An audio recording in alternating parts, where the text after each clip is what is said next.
Hello, my name is Diana Dirkby and I live with paranoid schizophrenia.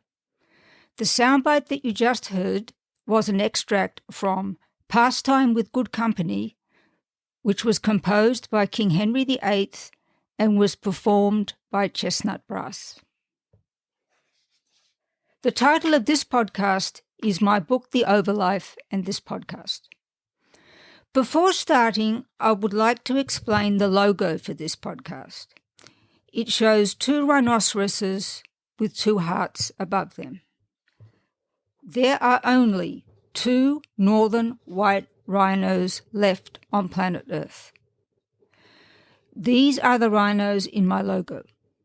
They are female. One is called Najin and the other is Fatu. They live in the Ol Pejeta Sanctuary in Kenya. The last male northern white rhino, Sudan, died on March 19, 2018 at Ol Pejeta. So there are no surviving males and only two surviving females of this species. The most significant contributor to this tragic situation of impending extinction is the poaching of rhinos for their tusks due to false beliefs that the tusks have specific medicinal properties. Other species of rhinos are also at risk. Nonetheless, science is working on saving the northern white rhino species, and this story is fascinating despite the underlying tragedy. I was struggling with my schizophrenia when I learned about this situation. I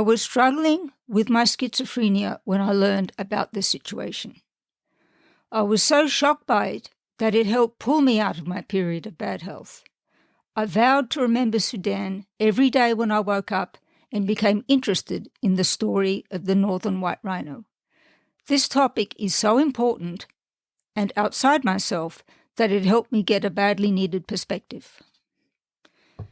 In this chapter of my podcast, I would like to spend some more time talking about my forthcoming book, The Overlife, A Tale of Schizophrenia, which I call The Overlife for short, and how it relates to the title of this podcast series, Schizophrenia as I Live It.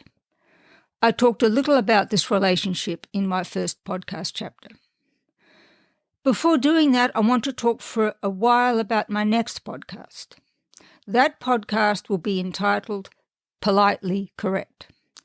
It will concern what are, at the moment, some of the politically correct words and phrases to use in the context of mental health. I say politely correct instead of politically correct, as redoing our verbal expression to make others feel comfortable should not be a political issue. A politeness issue is critical in mental health, given that most mental health consumers are susceptible to language. That sensitivity is undoubtedly true of me due to my experience of living with schizophrenia. I don't like the word political. Many, in quotation marks, left-wing people feel they must be immaculately politically correct, whereas many, in quotation marks, right-wing people feel they must say that it's all nonsense. The word political helps to bring this situation about. I was born and raised in Australia, where political correctness had virtually no impact on my education before I left Australia at 22 to live in Europe. I didn't sense much political correctness in Europe. I spent about 20 years in Europe before moving to the USA when I married my American spouse. I became aware of dedicated political correctness advocacy when I immigrated to the USA. I should say that things have changed in Australia and there's a lot of politically correct language there now that was simply not there when I was growing up. I pay a lot of attention to polite correctness, as I call it, because I would rather know what offends certain groups. If I meet one of them, I know what to say to help that meeting go well. Again, for me, it's politeness, not politics. The only political aspect I can think of arises when some politicians want to legislate to protect people who, when genuinely themselves in a non-harmful way, nonetheless meet stigma and discrimination.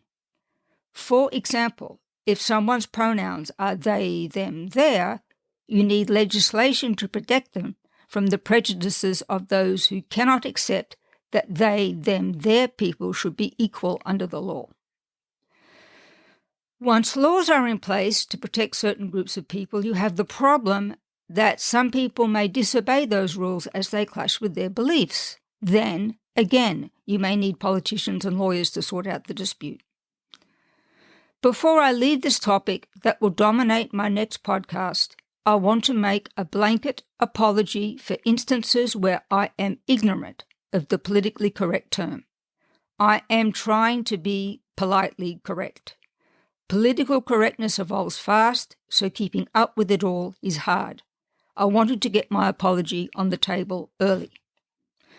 Let's now return to the theme of this chapter of my podcast, namely talking about my forthcoming book, The Overlife, A Tale of Schizophrenia, which I call The Overlife for short, and how it relates to the title of this podcast series, Schizophrenia as I Live It. The Overlife is a fiction novel. The two main characters are Jodie and her daughter Sarah, who narrates the book. Both these characters live with paranoid schizophrenia. The novel's third main character is Dalla, who is Jodie's husband and Sarah's father. Dalla doesn't live with a mental illness. The book describes the impact of paranoid schizophrenia on Jodie and Sarah and other aspects of their lives since their brain disorder doesn't define them. The Jodie character is modelled on my mother, though the circumstances of her life are not precisely the same. I modelled Sarah's character on myself, and again, the events of her life are not all the same as mine. In the case of Jodie, we get a view from the outside of her psychiatric problems and where they led, as well as an insight into her remarkable qualities and how they impacted others. In the case of Sarah, I go into detailed descriptions of her psychotic breaks. It's a view from the inside, how Sarah feels and what she perceives during her succession of psychotic breaks, or relapses if you prefer that term, are in-depth and close to mine.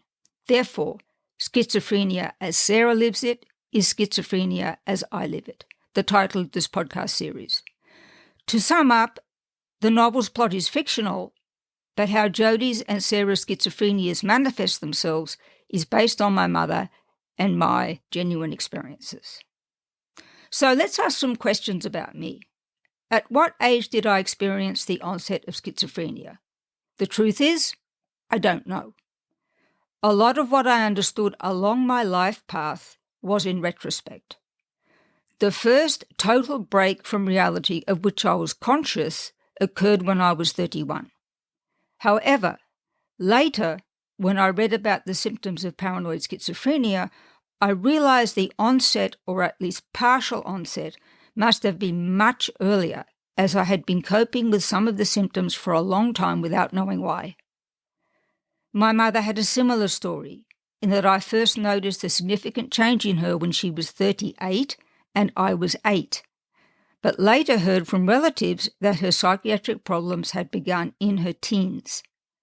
We both underwent the tragedy of being correctly diagnosed only after enduring numerous psychotic breaks without understanding what was happening to us, which made matters worse. Yes, I did consult doctors early on, and they diagnosed PTSD, post-traumatic stress disorder, from childhood experiences and depression with psychotic symptoms. The medication they gave didn't work. Only much later did I have a correct diagnosis and appropriate medication. The PTSD diagnosis is accurate and affects how my schizophrenia symptoms manifest themselves. Sarah in the book has similar problems.